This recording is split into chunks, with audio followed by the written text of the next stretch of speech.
These are the lecture notes for Chapter 15 on the respiratory system. I'm going to skip those just for time.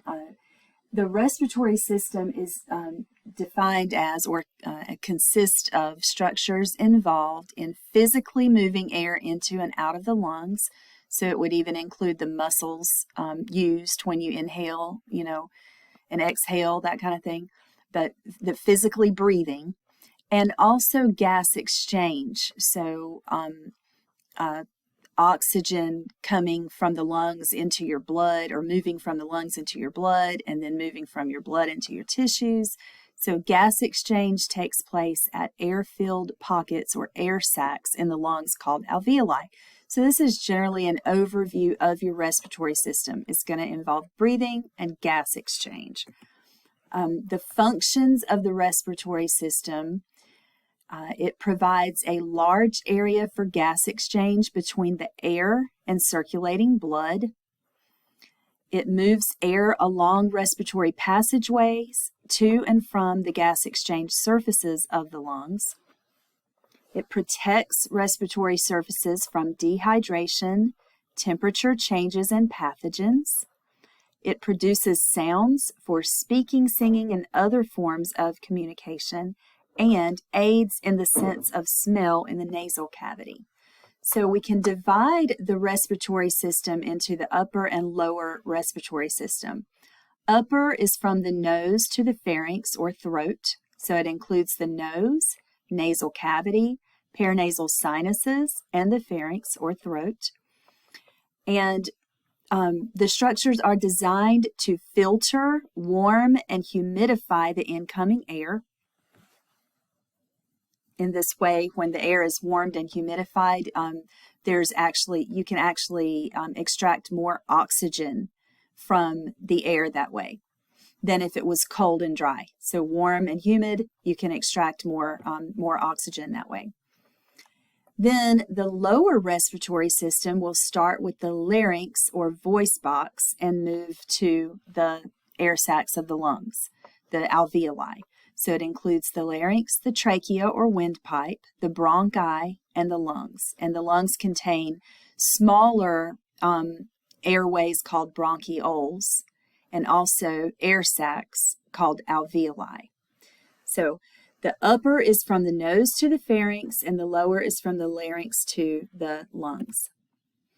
And here you can see those structures, the upper respiratory system. Here's your nose and your nares or nostrils. And then the nasal cavity is the part that's above the hard and soft palate. And then you have your paranasal sinuses, which are located in the frontal bone and some other bones. We're going to learn about those. We have the pharynx or throat, which is the passageway for food and air. And food would go into the esophagus, but air would move in through the larynx or voice box. And now we're into the lower respiratory system. Larynx, trachea. The bronchi are the larger airways that branch from the trachea. And then the bronchioles are the smaller ones. You can see what is different in their structure is that the bronchi are covered in cartilage, but rings of cartilage, but the bronchioles are not. And then inside of the lungs, the air sacs are grouped in clusters of alveoli. Each alveolus is an air sac, and there are millions of those in each lung.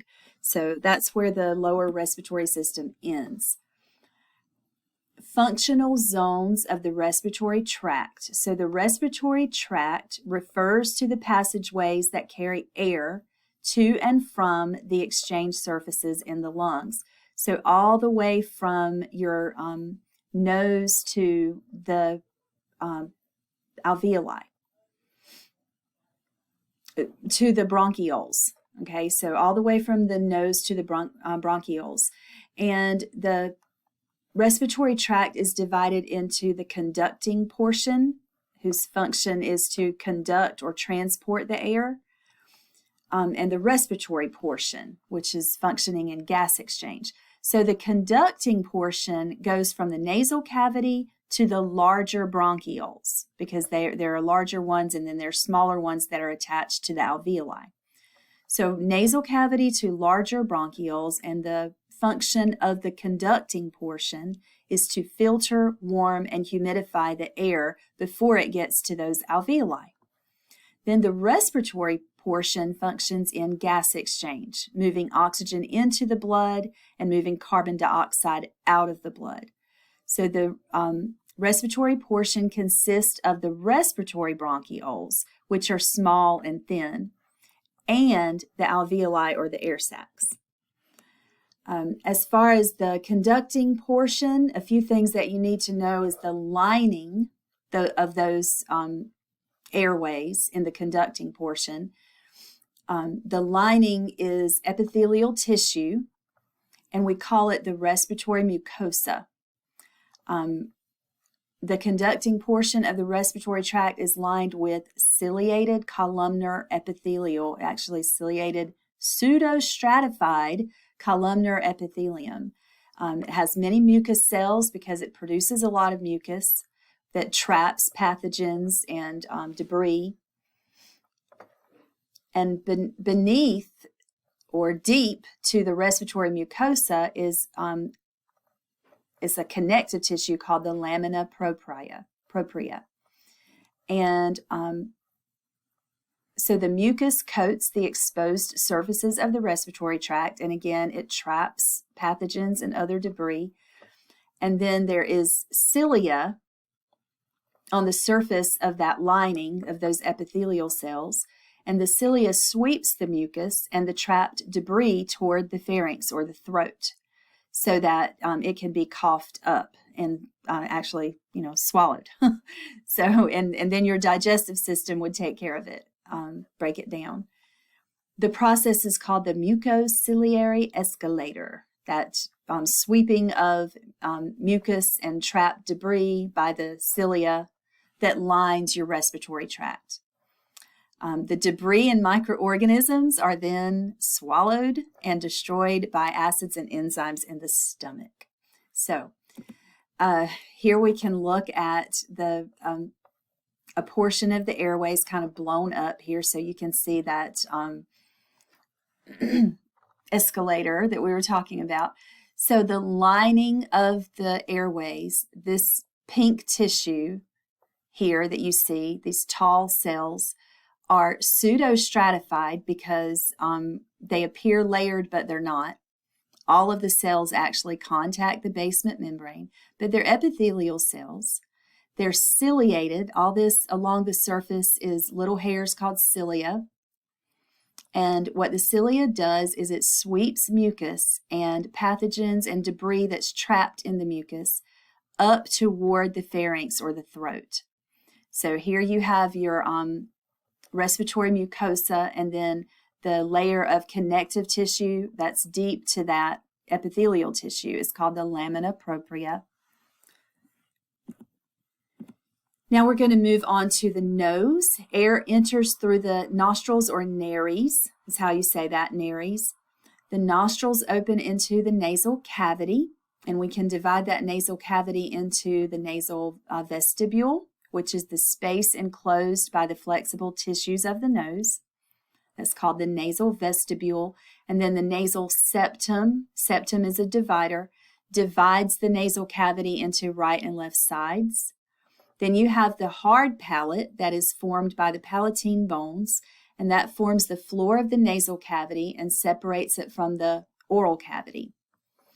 The soft palate separates the nasal cavity, extends behind the hard palate and lies under the nasopharynx. So it prevents, like when you swallow, the soft palate closes over the nasal cavity and prevents your food from going into your nose. So the nasal cavity opens into the nasopharynx at the posterior internal apertures, or choanae. And then we have the nasal concha, which project from the lateral walls. And what they do is they form, they're rounded structures, so the air that goes past them has to kind of take a different path, and it kind of starts to swirl.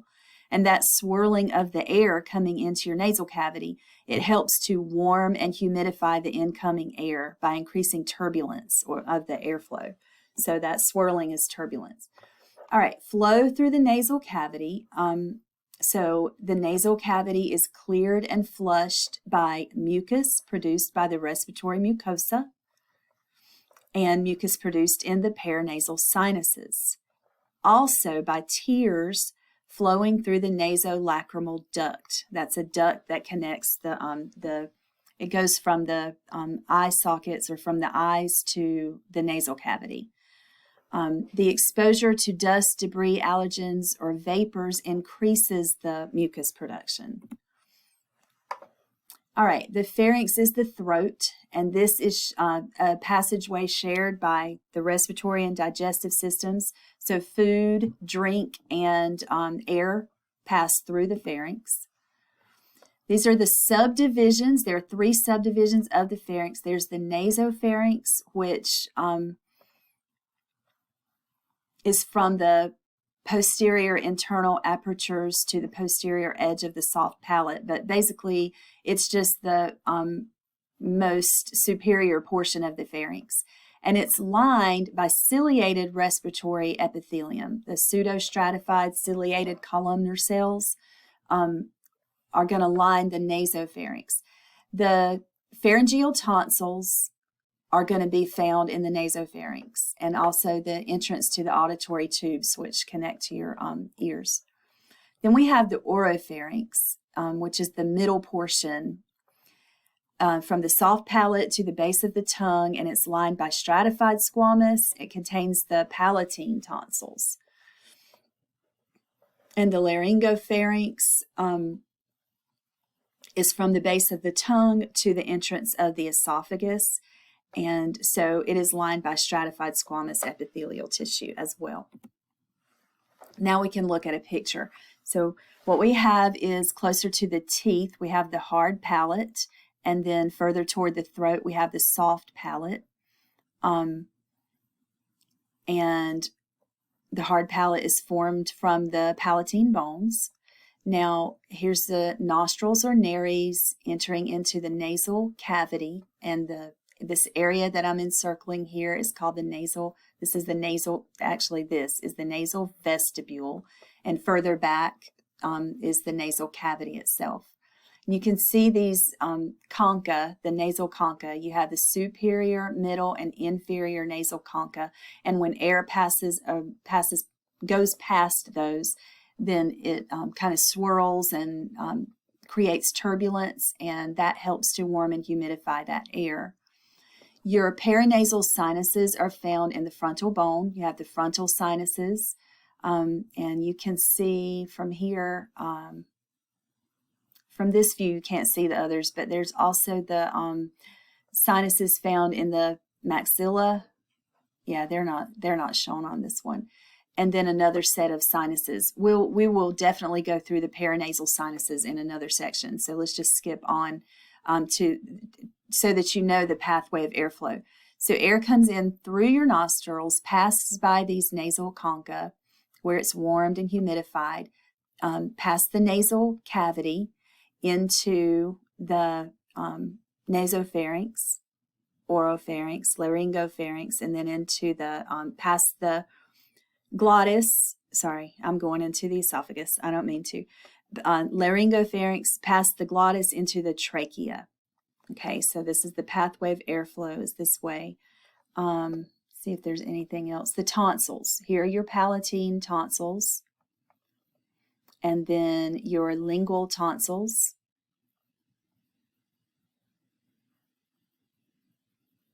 Here, that's the hyoid bone. The lingual tonsils are here. Palatine tonsils are here. And then the pharyngeal tonsils are here. We also call those the adenoids. Okay, all right. The larynx is the voice box. This is a tube that surrounds and protects the glottis or voice box, so it contains the voice box. And then the epiglottis is the cartilage that folds over the glottis to prevent food from going into the trachea. Epiglottis is superior to the glottis. It covers the glottis during swallowing and prevents the entry of liquids and food into the windpipe, the trachea of the respiratory tract. I also want to mention the thyroid cartilage. There's a lot of different cartilage in this area that form the larynx, but the thyroid cartilage is the one that the anterior portion of that forms the Adam's apple. So you can see the epiglottis in this anterior view of the larynx. You can see the epiglottis, you can see the hyoid bone, you can see the thyroid cartilage, which is what forms the Adam's apple, and the tracheal cartilages, which are C-shaped cartilage. You can see in the posterior view, they don't encircle the trachea. They form a C. So there's one area here that's open, and that is to allow for when food passes through, like if you take a big bite and the food that you swallow is large, it enables for the movement of that food through the esophagus past the trachea. If the cartilages went all the way around, it would be harder to swallow that food. And I think that's probably, let me show you this too, the false vocal cord and the true vocal cords. So we'll talk about them in a minute, but the false vocal cords are superior to the true vocal cords. Just make sure you know that. And this is the information on that, but I'm gonna come back to this in the next recording.